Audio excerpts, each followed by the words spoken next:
আপোনালোকে বাৰু বসুন্ধৰী থান গৈছেনে? যদি নাই যোৱা ব'লক আজি আপোনালোকক দৰ্শন কৰাই দিওঁ। এয়া সকলোখিনি ইয়াতে পোৱা যায়, আপোনালোকে অনাৰ প্ৰয়োজন নাই।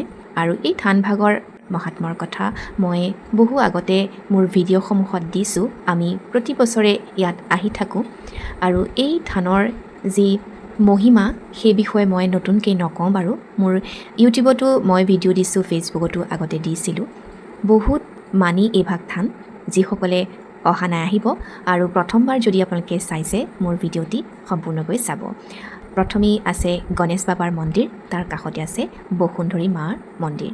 আৰু চাওক এইভাগ বসুন্ধৰী মাৰ মন্দিৰ আৰু ওপৰলৈ আছে এভাগ মন্দিৰ, সেইভাগ হৈছে শিৱ বাবাৰ মন্দিৰ।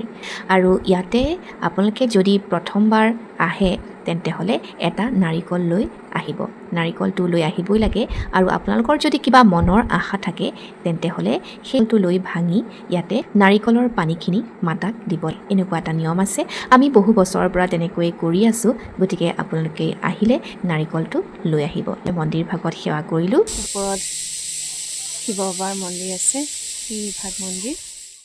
ওপৰৰ শিৱ মন্দিৰ ভাগত আমি পূজা কৰি আহিলোঁ। ওপৰৰ পৰা তললৈ চাওক, এয়া বসুন্ধৰী মাতাৰ মন্দিৰ, খুব ধুনীয়া লাগে। মন্দিৰ ভাগ ধুনীয়াকৈ দেখালোঁ, চাই ভাল পালে নিশ্চয়। আৰু আমি যেতিয়া আহোঁ ইয়াতে নিজে বনাই মেলি খাই আহোঁ, সুন্দৰ সুবিধা আছে। আপোনালোকেও গ'লে তেনেকৈ বনাই মেলি খাই আহিব পাৰে, খালি নিজৰ সামগ্ৰীখিনি লৈ যাব লাগে। আৰু এয়া চাউল দালি এইখিনি লৈ গৈছিলে। আৰু এয়া চাওক মানুহজনে বনাবলৈ ৰেডি কৰি আছে। আৰু আমাৰ লগত গৈছিলে পাপু দাও আৰু শাহুমা, আমি কেইটাই গৈছিলোঁ। এতিয়া চাওক কিমান গৰম পৰিছিলে, বহি আছোঁ ইয়াত। তাৰপিছতে আমাৰ হৈ গ'ল, এইকেইটা বনালে দালি আৰু এখন চব্জি, ভাত। গৰমতো ইমান ধুনীয়াকৈ টেষ্টিকৈ খালোঁ। তো আজিৰ ভিডিঅ'টো ইমানতে সামৰিছোঁ। কেনেকুৱা পালে জনাব, ভাল পালে লাইক কমেণ্ট কৰিব। নমস্কাৰ।